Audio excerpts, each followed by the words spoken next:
Hello friends, welcome to my channel.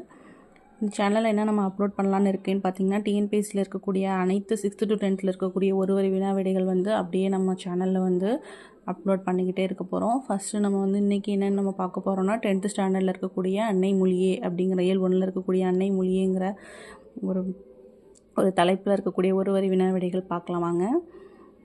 First one பாருங்கள். அன்னை மொழியே, அழகார்ந்த செந்தமிழே, முன்னைக்கும் முன்னை முகிழ்ந்த நறுங்கனியே என்ற பாடல் வரி இடம்பெற்றுள்ள நூல் எதுன்னு பார்த்தீங்கன்னா கனிச்சாறு. ரெண்டாவது ஒன்று பாருங்கள். சாகும்போது தமிழ் படித்து சாக வேண்டும் என்பதன் சாம்பலும் தமிழ் மணந்து சாக வேக வேண்டும் என்ற பாடலை பாடியவர் யாருன்னு பார்த்தீங்கன்னா கா. சச்சிதானந்தர். மூன்றாவது பாருங்கள். மகுபுவஞ்சி என்ற நூலின் ஆசிரியர் யாருன்னு பார்த்தீங்கன்னா பெருஞ்சித்தனார்.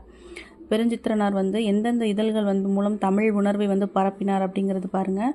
விடை என்னென்னா தென்மொழி, தமிழ், நீலம், தமிழ்ச்சிட்டு.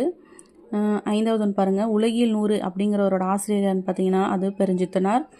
பெருஞ்சித்தனாரோட இயற்பெயர் என்னென்னு பார்த்தீங்கன்னா துரைமாணிக்கம். பள்ளிப்பறவை என்ற நூலை எழுதியவர் யாருன்னு பார்த்தீங்கன்னா பெருஞ்சித்திரனார் தான்.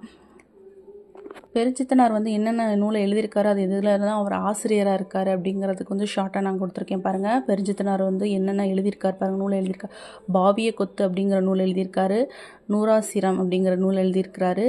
என் சுவை என்பது அப்படிங்கிறதோட ஆசிரியர் அவர் தான். கனிச்சாருங்கிறதுக்கும் ஆசிரியர் அவர் தான். மகுபுவஞ்சிங்கிறதுக்கும் ஆசிரியர் அவர் தான். உலகியல் 100 அப்படிங்கிறதுக்கும் ஆசிரியர் அவர் தான். பள்ளிப்பறவை அப்படிங்கிறதுக்கும் ஆசிரியர் அவர் தான். யாருன்னு பார்த்தீங்கன்னா பெருஞ்சித்திரனார். தென்னன் மகளே, திருக்குறளின் மாண்புகளே என்ற பாடலில் தென்னன் அப்படிங்கிறது என்ன எதை குறிக்கிறது அப்படின்னு பார்த்தீங்கன்னா பெருஞ்சித்திரனாரை குறிக்கிறது.